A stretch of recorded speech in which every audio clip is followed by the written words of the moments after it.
So thanks everybody for officially getting started today. We're going to talk about managing change and uncertainty.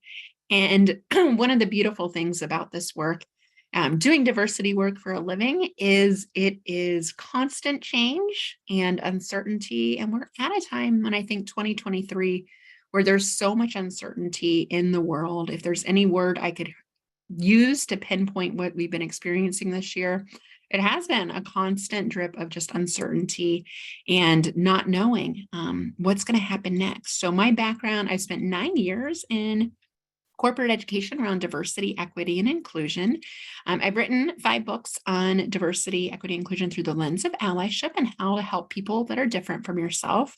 I also have a couple podcasts on the subject, whether you want to talk about it at home or in the workplace, as well as a TEDx talk. And I've got 3 kiddos, which is my why for this work.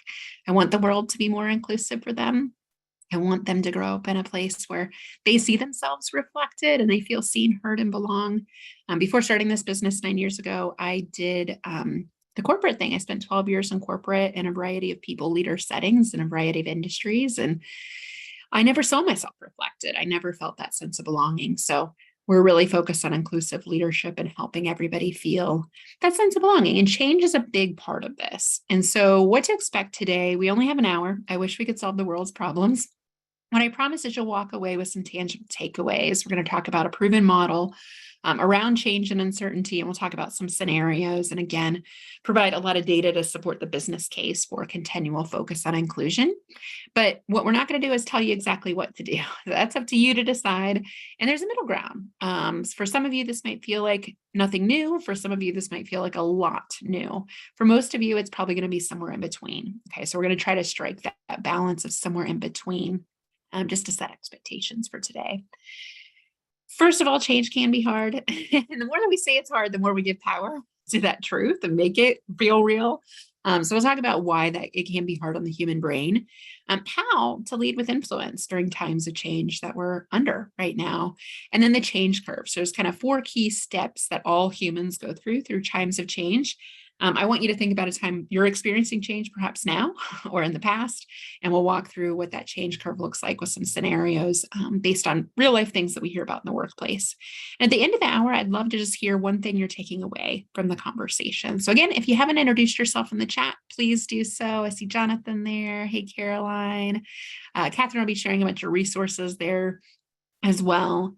So this is our first thought exercise. And again, you can chime in the chat here, just on a scale of 1 to 10. If you had to think about change, managing uncertainty in the workplace, what would you measure? What would you gauge as your assessment? 1 being I'm a beginner, 10 being I'm very advanced, or perhaps somewhere in between. Thanks, Griffin. Thanks, Colton. Yeah, be honest. And if you want to share directly with me and you don't want to share with the group, that's totally fine if you want to keep it anonymous, but we're in a safe place. All right. And seeing somewhere in between, kind of that 4 to 6 range. Interesting. Maybe 4 to 7. Okay. So for those of you, I know we have a number of folks that are focused on inclusion in the workplace. If you are in that space, you might find yourself navigating this on a daily basis. For those of you who are at other parts of the operation, I'm sure you're experiencing it as well, whether it's inflation, the economy, the political climate. I mean, there's so much uncertainty that we're constantly being barraged with, and it's really unprecedented. The human brain is not meant to absorb this much uncertainty in the last 3 years as much as we've had to. So if you feel overwhelmed, burned out, saw the rates of burnout are approaching 70% in the last study I saw. If you're feeling all of that, I think this is a big part of the fatigue factor. It's weighing on us. Not knowing what to expect is very hard on our brains. So we'll talk about why that is. In my world, in the DEI world, the acronyms really come under fire, much like CRT, anti-woke. So what I'm hearing from inclusion leaders is that there's an overall fatigue, whether it's virtual meeting fatigue, a lot of other priorities, again, burnout, mental health. We have the same people attending, but not the people that really need to be attending. And it's constantly changing. And of course, we're under the budget uncertainty now where we're on our end, having done this for many, many years, I'm seeing with my clients a 3x longer decision-making process, which is creating a lot of strain on folks inside organizations to have to do a lot more with a lot little as far as resources go. So if that's you, you're not alone. Catherine and I hear countless stories on a daily basis about that. But it's really interesting when you counter that with how much people are expecting organizations to lead social change right now. And so we just had a call this morning with a client, and they were just communicating this, that we have certain sectors of our employee population that have strong religious, political beliefs that don't buy in to inclusion work. And my response is that society, consumers, and most of your employees are expecting you to lead social change. And so this is a well-known study, the Edelman Trust Barometer. They report these numbers annually, and they're continuing to strengthen as far as consumer expectations for leading change. Burnout numbers, 76%. So I mentioned that earlier, 76% of folks are experiencing this some of the time. It's much higher for women and younger folks as well. And then, of course, caregivers, folks in the Black, Indigenous, or people of color communities are experiencing this at even higher rates. So when you break this down, much like you do any attitudinal research, is going to be stronger for those that are most marginalized, most underrepresented inside organizations. And there's a disconnect. So what we're saying in our space is that while people say it's important, actions are proving stronger than words, right? So words show your intentions, but actions show your real beliefs. And so think about the disconnect here with budgets being slashed, companies just going through the motions. And we feel strongly in the content we're sharing with you today as a way to bridge that gap. We're all going through change, whether it's social change, cultural change, customer change, but at the same time, expectations are very high of organizations as somewhat of a retreat from the conversation. So there's a disconnect there. So when you think about change, I want you just to think about a time you experienced change recently. How do you feel initially? And feel free to just to share that in the chat. So if you want to share in the chat, just a feeling initially with change. Some people love change and lean into it. Some of that's based on our personalities. I tend to be a fast-paced person, so I like it if it's a good change. If it's a hard change, I resist. Momentarily stuck. Yeah, it's like that gut instinct of like, oh, this will be hard, or like even denial sometimes. Uncomfortable, anxious, stressed, curious. Why? Yes, the why is so important for change. I get excited because I think it's novelty, but then how? Yes, as fast-paced people, Lisa, you tend to think that let's go, and then like, oh shoot, we got a lot of work to do. Considering changing jobs, and I'm so worried, anxious, stressed. Yeah, it's we think that things are going to be worse. Humans have what we call loss aversion, and so we tend to overvalue consistency and fear the uncertainty. So it's a very natural human conditioning. It kept us alive on the planet for many, many years. So it's not a bad thing, but it's hard, especially in the workplace. It's constantly changing and evolving. Not again. If it's surprising change, I can feel taken off guard. Yeah, like, whoa, where'd this come from? Learning a new skill. I like it too much recently. Yes. A mixture of anxious and excitement, or inadequate. People of color are seen as experts in every field to educate our white counterparts. Yes, especially in the diversity work. And that's not fair to overburden the most marginalized group with having to do the education about their own marginalized experiences. Absolutely. So that fatigue factor is very real. That's what I'm seeing in your chats, is there's an excitement, but a fatigue and an overwhelm that comes that when we're overwhelmed, our bodies shut down. Like we physically and mentally sometimes are not equipped to do what we need to do in the throes of change. So give yourself some space and forgiveness. If you are feeling those feelings of overwhelm, it's one, absolutely natural. And then two, you're not alone. Look at all the other people here that are experiencing that too. So here's why change can be hard. Change is different than transition. Just like Lisa said in the chat, change is like the moment in time when it happens. The transition is about it actually coming into fruition. So I want you to separate those two things in your mind. Change is like the announcement. We're going to restructure. We're going to do that reorg. We're cutting this budget. And transition is the process of actually changing the budget or changing the organization. So change is quick, but transition is actually quite long. For those of you who study organizational change or organizational development, you know the life cycle of an org change, a culture change is multi-month, if not multi-year, depending on the size of the organization. And that's where we're at with diversity work. For many organizations, we're in year 3, right? They started in 2020. I'd like to think they started earlier. But we're kind of at a pivot point with like, what's next? What is this going to look like? Why did we do this? Why are we doing this now? What does this look like in the future? So we're in a transition point. So the what is change, that fast single occurrence, the choice. The transition is the process of letting go. So it's letting go of the old and replacing with the new. So transition takes time. Here's why it's hard. So neuroscience 101, I am not a neuroscience expert. What I will say is knowing just the basics has helped me tremendously. So the last 6 weeks in particular for me have been extremely challenging from a business standpoint, from a taxes standpoint, from a client management standpoint. And what's been going on for me is literally my amygdala, the fear center of my brain, which is right at the top of our brain stems and control that fight or flight or freeze response. It's the oldest part of our brain. It's wired for survival and it's super primal. It has not evolved much. So it's meant to keep us alive. So when change happens, our amygdala starts firing as I don't know if I'm going to be safe. I don't know if I can stay alive in this new change environment.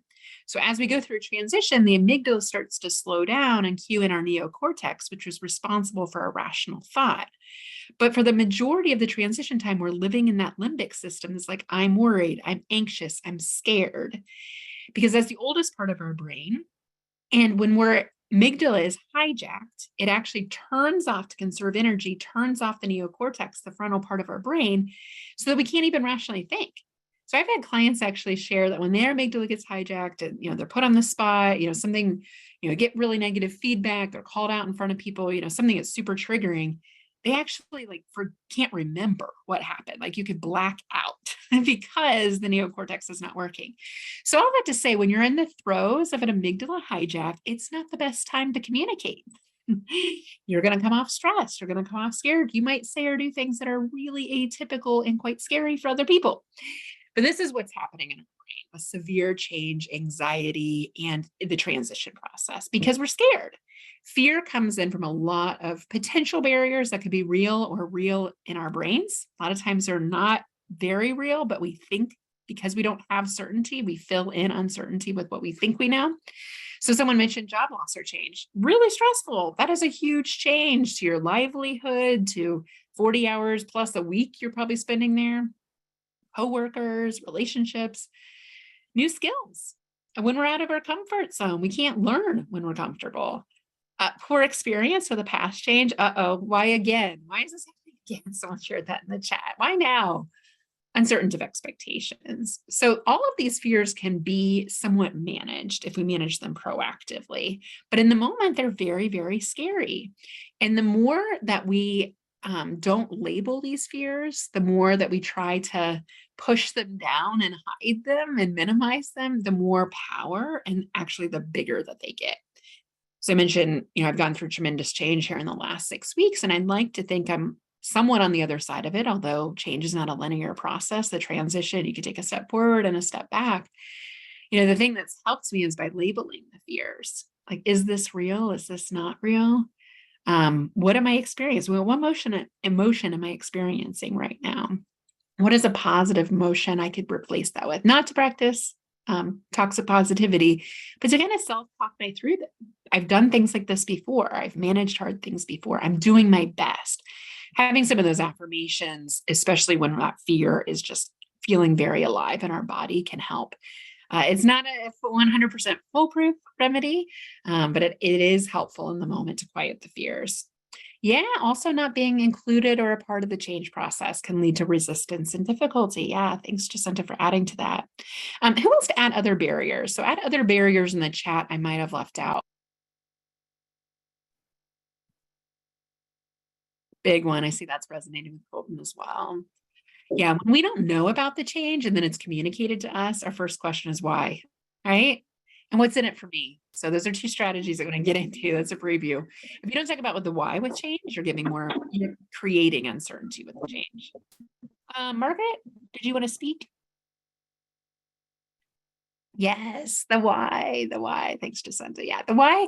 And then the other one I talk about is the with them. What's in it for me? Because that's what people go in their mind. Org chart, what's the first thing you do when you look at the new org chart? Where's my spot? Right? Because if you don't have a spot there, it doesn't really matter. Not knowing the why. Yeah. So if there's anything you can do to increase transparency around change, I like to be proactive with change and early mentions that change is coming and why it's coming and what to expect. Even if you don't have all the answers, dropping a bomb or a surprise on people is really triggering. If it impacts something that directly impacts me, why was I not included? Yeah, it's impacting me, my job. Like, why wasn't I included? Absolutely. Understanding the short-term and long-term implications. Absolutely. Yeah. There's the short-term change and then there's a long-term transition. I think that really helps me to break it down into different buckets. Because sometimes we go to like what's going to happen a year from now, and we really just need to be focused on what's going to happen next week. What about the support strategy in the process of change? Yeah, that's a great one. What's the communications process? And oftentimes, if you're a big enough organization to have a communications group, they are wonderful at laying out these change communications in ways sometimes as business leaders we're not. So having a communications partner can be super helpful. And taking it from this complex big thing to like, what are the key bullet points that people need to understand? What's the simplest message we can use to communicate the change? Hmm. So fear is at the root of it. And again, when we don't acknowledge these fears, we give power to them. So one of the strategies we'll recommend is really just to label the fear, label the emotion, and then think about how real or unreal that is, and finding truth, perhaps to the opposite, right? If that fear wasn't real, what would it look like? And not to diminish it, not to toxic positivity it can be real, but what if I was making it worse in my head? What if this was a good thing? What would that look like? What if I could get on board with this? What if I was included? What would I think? Sometimes those messages can help us self-talk our way through that. Disconfirming evidence. Yes. Yeah. When you're like, that's not true. We're having a lot of conversations about people are bringing up anti-woke and that it's causing businesses to fail because they're focused on DEI. And like, hmm, that is actually not true. There is tons of evidence to support the opposite, but in people's minds, it's true. And that just, that trigger is can be really triggering, just confirming evidence. I absolutely agree. So how to be influential in times of change.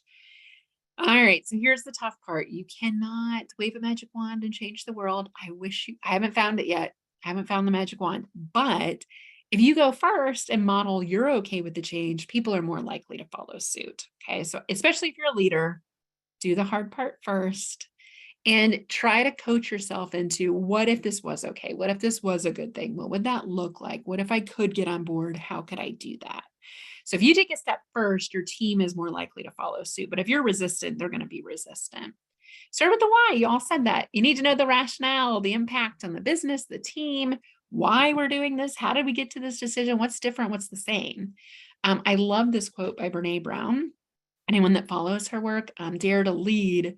She has this great quote about paint it done. So in times of change, paint what the change looks like, paint it done.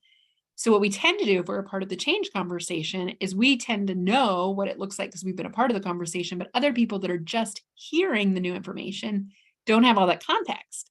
So paint what it looks like. Why did we get here? Why did we make this decision? And what does it look like? And how are we going to get there? So the what, why, the what, and the how. Much like Simon Sinek's work, if anyone's followed his work with Start with the Why, you start with the why first, and then you get into the what and the how. But we tend to go backwards on that. So start with the why. People don't know the why for the change. That's the first barrier and that's absolutely something within your control. The with them, what's in it for me? We are selfish creatures. We're wired for survival, right? If our amygdala is firing, I need to know, how's this going to affect me? How am I going to get comfortable with it? How much is it going to involve me? What am I going to lose? Which we tend to over prioritize loss versus gain. What am I losing? What am I gaining? So I love that when people are saying, oh, this is changing. This is going to add so much work to my plate. I'm not going to have enough time to do this. Okay, but what are we gaining? Right? Yep, I hear you on the losses. Let's acknowledge that and be real about that. But also, what do we stand to gain? Because we tend to over prioritize that. What's going to happen to my job? People want job security. They want stability. They need to know that they have a paycheck. So reassure people first and help them understand what their role is in the change, especially if you hope that they will be bought in and help lead the change. Another thing is transparency. Now, don't overshare. I have a tendency to do this. I tell people like everything, and sometimes people just need the high level bullet points. Okay. So share what you can and don't overshare. So you don't want to violate trust. You don't want to share something that's private. You don't want to share something that's confidential. Tell people that here's what I can tell you. Here's what I can't tell you yet. Be just transparent about what's possible and what's not possible to share. Show you care about them. Hey, I know this change is going to affect you and I deeply care about you and I value you on the team. I know this is going to be hard. What does support look like for you? Love that question. And lose your ego. It's not about you. If someone resists a change that you've proposed or you're in the throes of a change you're struggling with, it's not about you. This is a bigger part of humanity and a change that's affecting multiple people. So remind ourselves that I'm just one person that's being affected by this. Communications. If you have a communication support group of change, consistent messaging, avoid surprises. People love to do this like Friday, end of the day Friday, we're going to let people know about this reorg. That is a terrible idea. Like whoever decided that was scared. And I get the fear of adverse reactions or that people are going to be upset. People are going to be upset anyway. So be consistent with your message. I like the slow trickle approach. Change is coming. We're going to announce something. Here's what we're going to talk about. Here's what we did talk about. Remind people this is what we talked about.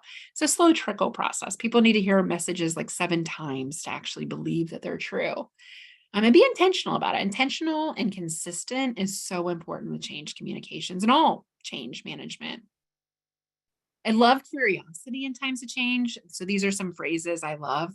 So if you're communicating change or checking in with people that you want to be a part of change, I love the phrase, I wonder.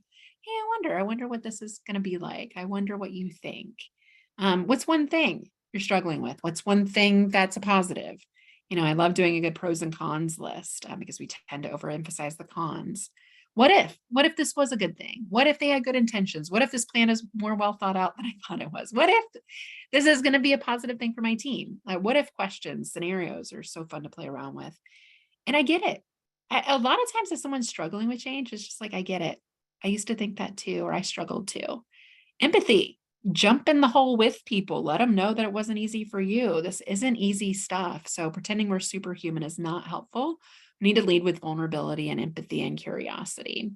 So curious, what check-in phrases did you like? What ones would you add to this list? So feel free to share in the chat. Again, the question I love is, what does support look like for you right now? I also love the 2-word check-in of like, how are you feeling? How are you doing? 2 words, because then people can't just say fine. What's one thing? Yeah, Carlos, that's really powerful. I'll ask you that at the end today, everyone to say what's one commitment you're going to make. That can be really powerful for folks. I love doing that with feedback too. What's one thing I could get better at? What if? What's one thing? One thing really puts people on the spot. It puts an expectation that they're going to share something with you. Because if you're asking questions and not getting good answers, people are like, I'm fine, or I just need to think on it. Well, what's one thing that would make it more clear for you? What's one thing that would make it easier for you? Really ask a targeted question about a real barrier that you're seeing with the person. All right. Any other phrases? Who has any other ones they would add? Did I miss any?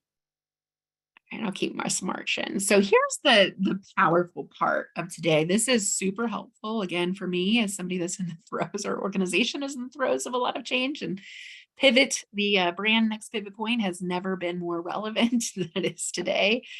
So here's the idea. And there's lots of different change models. I prefer this one. It's modeled after the grieving model. So if anyone studied grieving or been through the grieving process, you might see some similarities. This is more for a work context of what we might experience change in the workplace. So just know it mirrors personally how we grieve, because we grieve change. We grieve the loss, right? And have to adjust to the future. So if you think about productivity and time, so productivity here on the y-axis and then time on the x-axis, the current state is at the beginning. So if we're at point A and we want to get to point B, so point A is change is announced. Point B is change has come to fruition. We have transitioned through. You might be wondering, what's this dip all about? Well, we start off denying change. So it's like, this isn't real. Oh, they're not serious. They've tried this before. If it's not broke, don't fix it. Right? Have y'all heard phrases like that? That's denial. Or it's going to go back to the old way. It's like we're clinging to the past. Then resistance is where it dips. So productivity, as we go on with time, people start to resist. They get angry, they get emotional. They say, I'm not doing it this way. You might have active resistors or passive resistors sometimes. Those are actually the worst because you don't know that they're not on board and they're silently resisting you. Just sent thanks for adding. I respect your and value your ideas. It'd be great if, that's a great change conversation. And that might be good for somebody on resistance, right? Like, I respect your ideas. I'm sensing a resistance from you. What does that look like? And then we have exploration and on the road to acceptance and commitment. But what happens here in resistance can be quite detrimental to the team. We lose out on productivity and money. So in a capitalist, business-oriented society where we value short-term stock returns, we value being profitable, of course, to stay in business, we need cash flow. This is the one that hits leaders really hard. When I hit this message with them and say, how much is this resistance costing you? Because I'll tell you, people are not as productive, right? If there's water cooler talk and meetings after the meetings and these rumblings and these Slack channel communications about like, I don't like this isn't happening, that's costing you money. People are not doing their best work when they're resisting. And people are probably not moving change along as quickly because there's a pocket of resistors, even that's trying to like pull it back. Okay. So that's a productivity loss. It's a quality of work loss. It's a turnover loss sometimes when change hasn't been properly communicated. So what do you do at each one of these phases? We're going to get into that in a minute and talk about strategies to meet people where they're at with change. But we always like to just pause halfway through our conversations, halfway through our trainings and ask everybody just take a breath.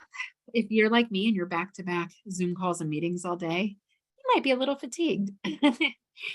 I'd love to just give the opportunity for anybody to ask any questions at this point. And you can do that anonymously. You can share those in the chat, just direct message me, or you can do those publicly and just share to everyone in the chat, or you can message Catherine as well. Or if anyone wants to come off mute and share a question they have, feel free to do so. Seriously, ask us anything.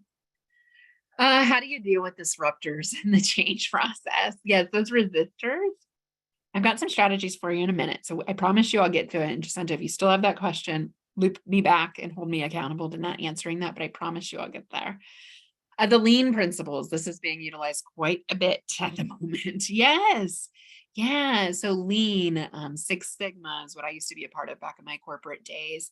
That's all change. That's all change management, right? We looked at the data, we found a better process. Now we got to get people on board. And it's that why I'm with them. Back in my operations days, when I was on the floor of a warehouse leading safety protocol changes and process changes, I found when you met people where they're at, listened to their grievances, listened to their challenges, and then said, hey, I hear you. We took that into consideration. Here's why we got to this decision. Here's what I need from you. That listening first approach goes a long way. Does the approach change based on the size of the change? For example, global transformation versus localized. Yeah, great question, Lisa. That's a great, global is obviously going to be much bigger in scale. I would say for global, you're going to have a cultural element. We're teaching a lot about cultural intelligence right now. And there are different cultural differences. Us as Americans tend to be more individualist versus collectivist. We tend to be more focused on chain of command versus empathy and getting to know people as people. So thinking about how this could be nuanced, and it could be a different approach based on where you're at regionally and geographically. Absolutely. So you want to think about your audience. So what I encourage is think about who you're trying to communicate with, what techniques have worked in the past, and what needs to be maybe adjusted or reframed for them. And another one I see is just pace. Some people are fast-paced people where they're ready to jump into change, right? Those are your early advocates that you absolutely want to utilize. Other people are slower and more resistant to change. Other cultures, have a slower pace to change. When I was in Europe, for example, things happen much at a slower pace, but more intentional scale than they tend to here in the States. So yeah, absolutely. Why are employee questions seen as complaining? Yeah. tone matters. So I think it's really important to have some place to collect questions. Personally, I love anonymous sharing. So one of the things we use is like a poll everywhere software. We're not using it today because we had a tech glitch with it. But usually we would populate with anonymous questions and then people could vote up the questions. If more people are voting for the same question, it tells you like this is on the minds and hearts of many people. So having some way to mechanize and field questions in an anonymous, safe way. And then if you can kind of pre-edit, not that you want to change the question, you don't want to change it, but you can just contextualize it based on what people are saying. Then you get to the heart of the issue. Yeah, people don't have a voice if they don't have a forum for sharing their questions or their ideas or their challenges. They still have them. So fearing what they're going to say is not going to make it go away. Any recommendations for that kind of platform for voting and questions and comments? Yeah, Geneva, I shared Poll Everywhere. Catherine, I know there's a bunch of other ones we've looked into, Slido. Zoom has like a polling feature. I don't think they have an anonymous feature. Yeah, and I don't know if Teams or Slack. I always use direct messages too. So it designated somebody, from your team to take direct messages if it's a live event. Yeah, these are some great technologies Catherine just shared in the chat too. So we've been evaluating those tools. If anyone has others to add, please do so. There's no perfect tool out there. I'll just share. If you lead with transparency, people are going to believe you want to hear the questions. You don't have to go through all these tech hoops to get there. But if it's a big org change, as your senior leadership team, your CEO communicating it, people get nervous. I would get a little nervous and rethink my question.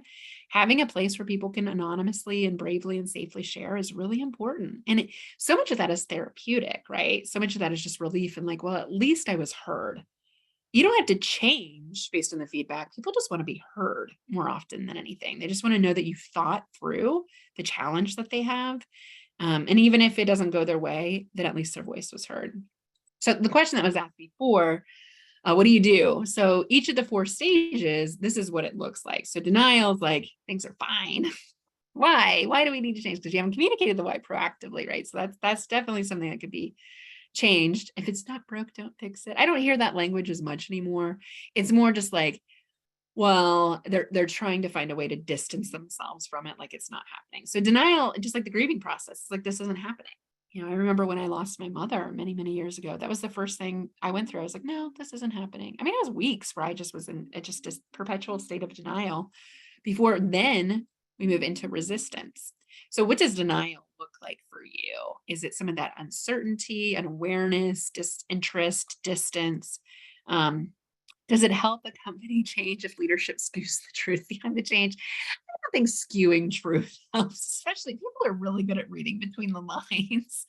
Transparency is helpful. And you don't have to give them the whole truth. You don't have to tell them everything. I prefer a slow drip, right? Change is coming. This is what the change is going to be about. This is what the change is. This is how the change is going to work, right? Having just these drips, weekly or, at a cadence helps people bring people along and change. So what does denial look like for you? For me, it was just like, nope, not happening. Like, and this is a human survival strategy. We survived under current state A. State B is scary, therefore it's not happening. Okay, so that's initial. Sometimes it lasts a second, sometimes it lasts a year. Everyone goes at a different pace. So feel free to chime in on resistance too. Resistance can be emotional, right? Anger, frustration. It's based on fear. It can be the complaining, the naysayers. And, I'm not going to do this. What if I can't learn this? Why should I even do that? Right? It's just this isn't a good idea. So resistance, again, can be active. It can be passive. So people be thinking these things or actively saying these things. My opinion, it's better if people have a forum to actively share these things, because if they're not actively sharing these things, what they will end up doing is going behind the scenes and passively trying to get other people in resistance mode and can pull them back into resistance mode if there's not a forum for them to share. So it can actually spread toxicity if not managed proactively. Does the slow drip cause anxiety for some people? Yeah, no matter what, change is going to come with anxiety. So that 4 steps everyone goes through. Everyone goes through, whether it's milliseconds or years, people go through this process. So you can't change that. So change is going to cause denial, resistance, it's going to cause anxiety. So for some people, it might cause positive anxiety, but it will cause anxiety because change is different and it can be hard for people. Denial, I have enough to do in my day job. Why must I take one? Yeah, why do I have to keep doing more with less? That's what I keep hearing from inclusion folks. Denial, refusal to engage in the conversation. Yes. So what about resistance? What does that look like for y'all? What have you heard? What have you experienced yourself? What could resistance look like? I always think of Star Wars resistance. I think of this phase. It's like putting up a good fight. And it's really, again, like, this is not going to work. I don't see the point. Yeah, absolutely, Golden. Yeah, I'm not going to see the point. This is not going to work. It's a very much like, think about you're like putting your feet, digging your feet in, like, I want to keep things the same as long as possible. Even if you say it's changing, it's not changing for me. I don't agree. Yeah, coming up with every reason why it won't work. What's wrong with what we're doing currently? Yes. So again, the why is a huge strategy to manage the resistors. Once we get people over the hump to exploration, this is actually not as easy as it sounds. So you might think, oh, phew, they're exploring, we're good. If you put cruise control on here, people can regress back to resistance and even denial. So it's not a linear process; it's a fluid process. This looks like curiosity though in exploration. It's like, what if? What if? Maybe. So it's kind of this wishy-washy in between language. I can see the value. Maybe I could do something to help, right? You might be questioning your role in it. You might be thinking about what's possible. And that's a really beautiful question to ask somebody in the throes of exploration. What's possible? What could be good about this? What might be shifting for you with this? What do we gain from this? Time to look for a new job, Caroline, and resist. Yeah, if you've seen resistance too long, it's time to go. And that self-selection in times of change sometimes can be a positive thing for the individual and the organization if the change is necessary and a part of our future. Passive aggressiveness. Yes, yes, yes. That is the resistance phase. Absolutely. It's like, sure, I'll go along with it. And then like, let me destroy everything behind the scenes. Anyone that's seen the movie Office Space?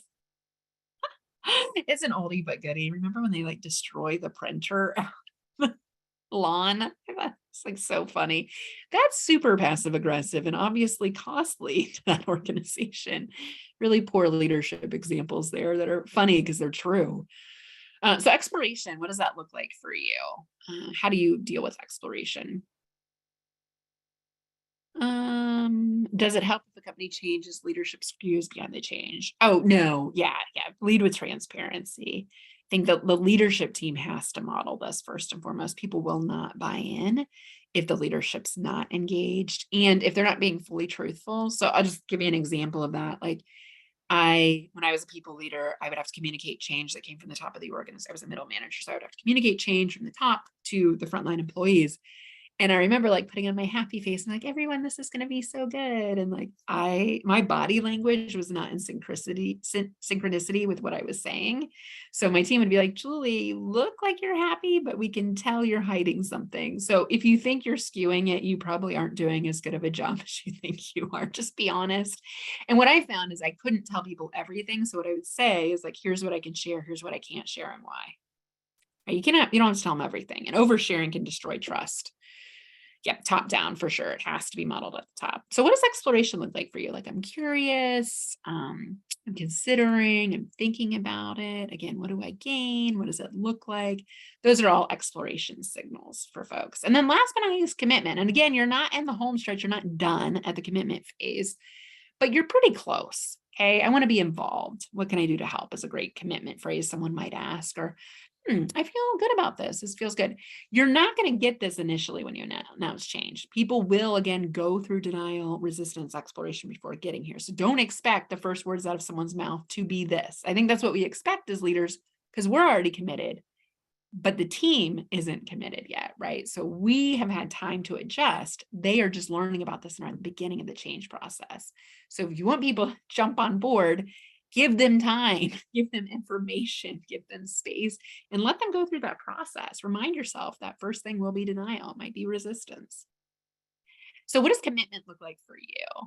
I often think these are your advocates. These might be your cheerleaders. These may be the people that are, really helping facilitate the change, one strategy I'd recommend if you have folks committed in your organization, you don't want to over tap them for help, but you might nudge them more proactively and say, hey, here's how I could use your support. Here's one thing you could do to help support me with this change. Or here's one challenge I'm having that I'd love your help with, right? People respond positively to that because the number one human motivator is helping people. You ask anybody what motivates them, what's happening on their best days, what their purpose is. Almost always at the core of it is helping somebody else. I know that's why I do the work that I do, right? I want to help leaders have inclusive work environments. That's coming from a good place. Let people help you. Asking for someone's help is not selfish. It's actually empowering them to help feel valued and feel purposeful, which is a deep human primal need. Okay, we have a few scenarios, and then I'll be thinking of your questions. We should have a good at least 5 to 10 minutes for a Q&A. Here's a scenario. So I just want to pop in some real life change scenarios that I've heard over the years with my clients. You have to cut your team's budget, and you need to communicate the budget cut to the team. What would you say? So think about the 4 stages of change. Again, denial, resistance, exploration, commitment. What might you say or do? And I know for those of you who are in the inclusion, the DI space, 55% of you have probably experienced this right now, right? Or you might be hearing, hey, I don't think we have everyone on board. We need to change the way we're using our budget. So for anyone that manages a budget or has been a part of budget cuts with the uncertainty, this is a all too common scenario. And oftentimes we cut budgets of people development, training, culture. Of course, the DEI work is usually the first to go, which is super sad and not the first place I would start. This is an opportunity to double down on your competitive advantage with your people, especially during times of a labor shortage. But nonetheless, budget cuts are real. So what might you say or do in that situation? Anyone want to take a pass at that one? And feel free to unmute yourself if you want to share, if anyone's experienced this and could use some of these strategies.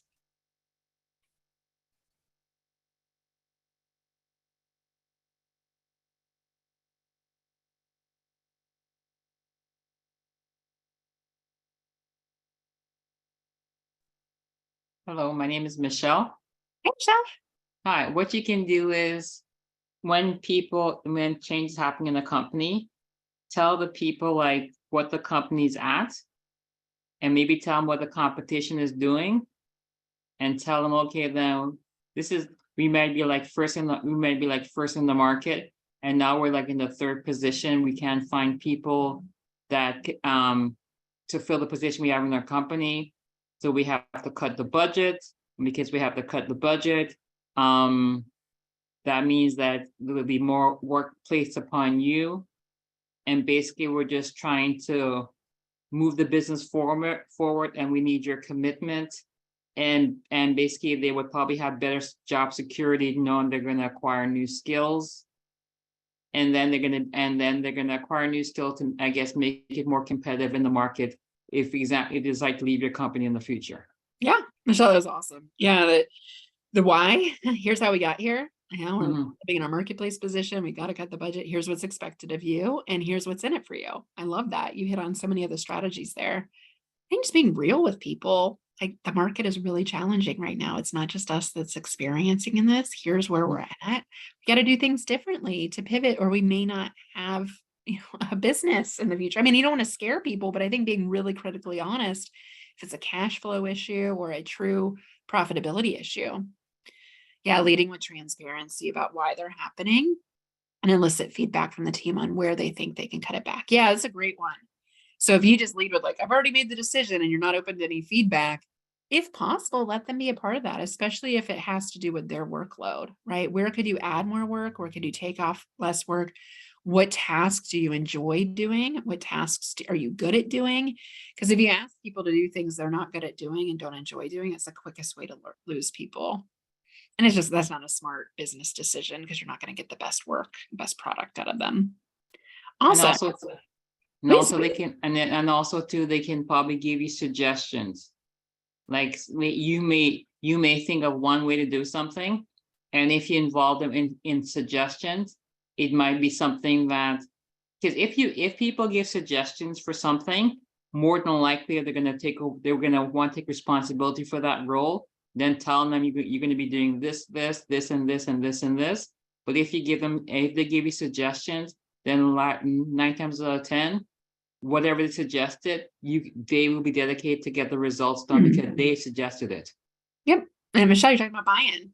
You got buy-in, and they're going to Yeah. make it happen, even if it wasn't their idea initially, because Mhm. they provided suggestions and feel heard. Mhm. They're going to buy into it and make it happen. That's a beautiful one. Awesome. Kat, my job is a grant. So when we lost it a few years ago, our company brought in an unemployment specialist, an insurance and a retirement person. Being supported was helpful, but it wasn't our company's fault. Yeah, that's real. You lose a big grant, you lose a big funder. I mean, that's such a tragic thing that can happen, but providing support in hard times, saying, hey, we don't have it figured out, but we're going to figure it out. And eventually you get it back. That creates a lot of trust. Trust is really important with change, right? So utilizing the trust you have or building trust if you don't have it. The second scenario I would share is your highest performer just gave notice they're leaving the organization for a new opportunity.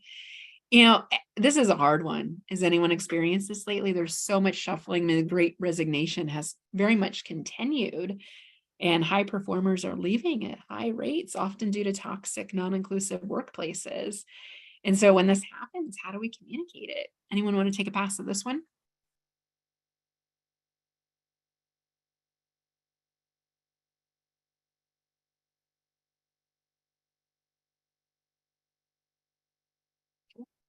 Anyone left an organization and how Uh, to communicate?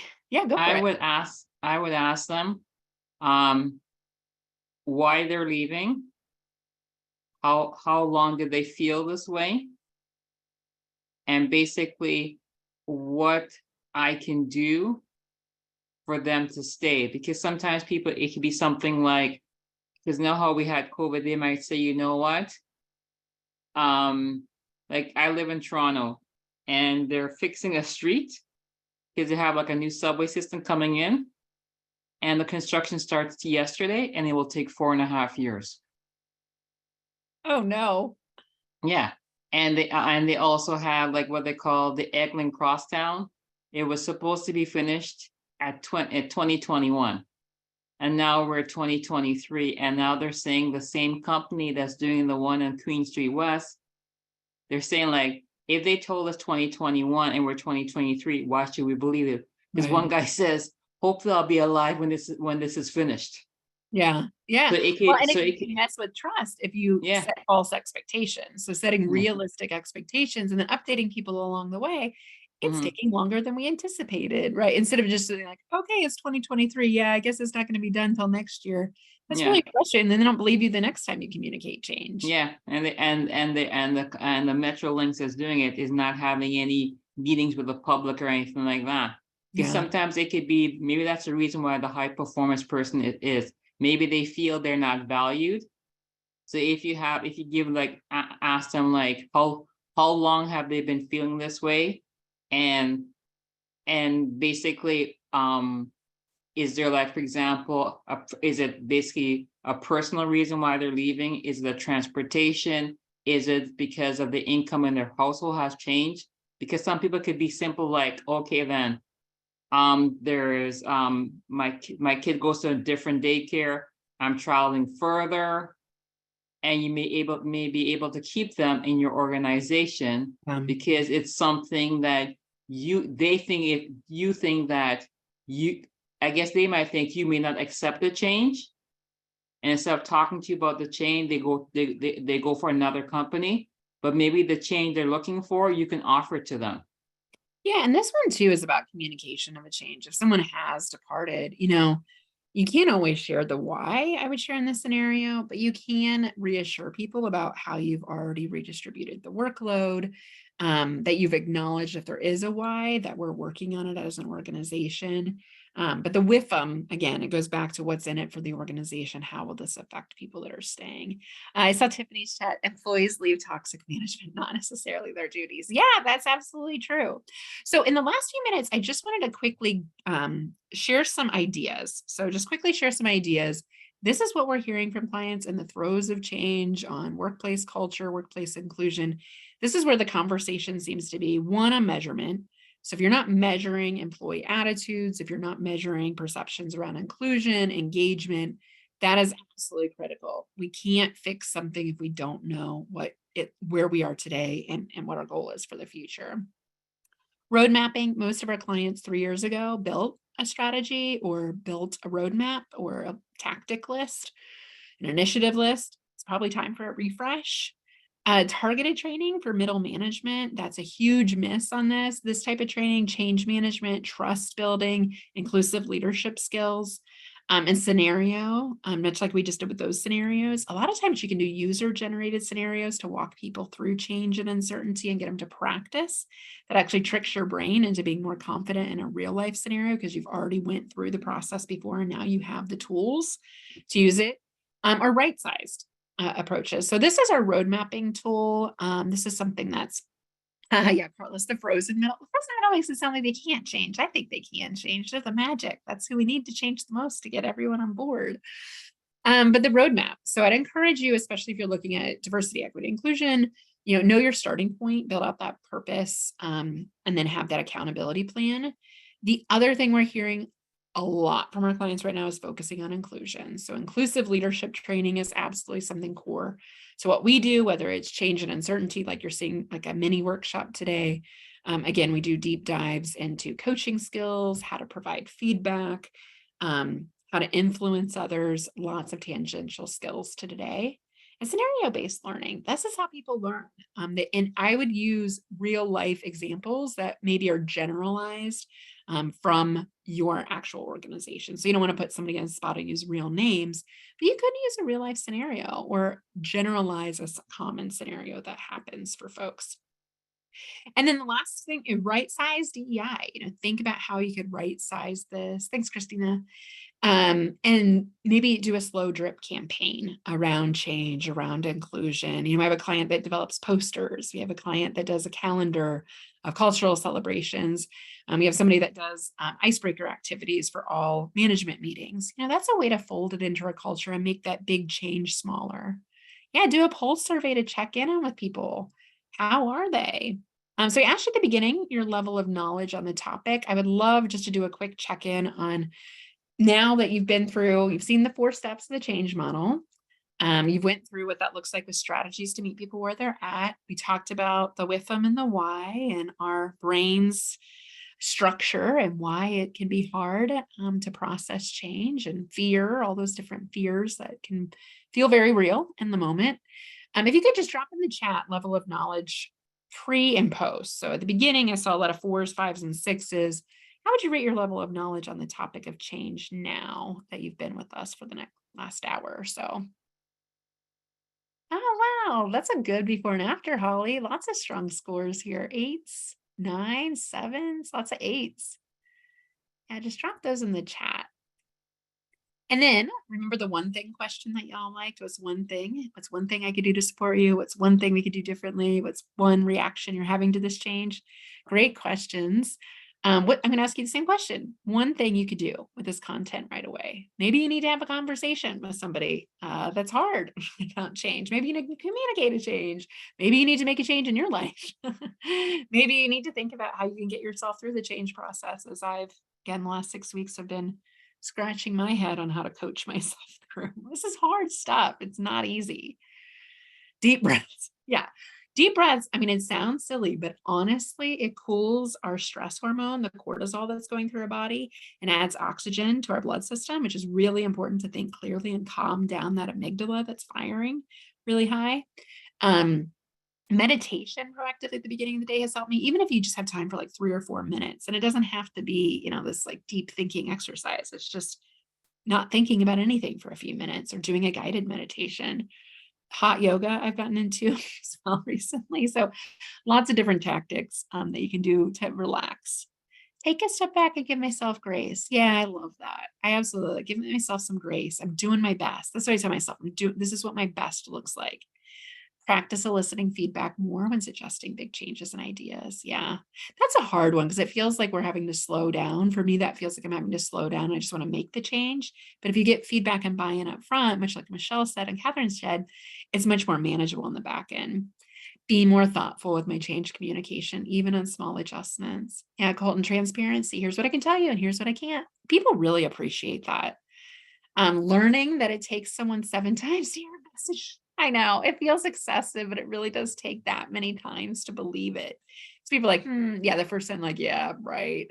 That's the denial, right? You can't keep denying it if you've heard it that many times. Think about all the pieces that I would want to know when communicating to others. Yeah, think about myself. Like, think about my audience. What do they need to hear?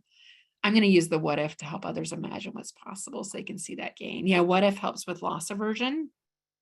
Support the change by acting up my own ideas to add value. Yes. What is your current situation? What would you like to change? Short or long-term goals? Those are great questions, Michelle.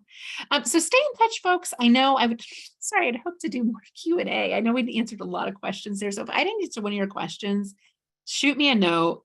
Let Catherine and I know. We can absolutely jump on a call and talk through this more. There's my email address. I respond to emails almost always same day. So send me a note there. I'm happy to set up some time to chat. Catherine will share the recording and all of the resources that have been shared in the chat, as well as some of the Q&A. So please keep engaged in this conversation. Well said, Jacinta, and stay in touch with me. If we're not connected on LinkedIn, follow me there. I post about this stuff, and we do other online events. We're doing an LGBTQ plus allyship event, 2 of them actually next month, one on LinkedIn and one here. So follow us there. Awesome, yeah. Well, thanks so much for your time today. It was lovely to spend time with you. Cheers to managing change and uncertainty, and we're rooting for you. Thanks, y'all. Thank you.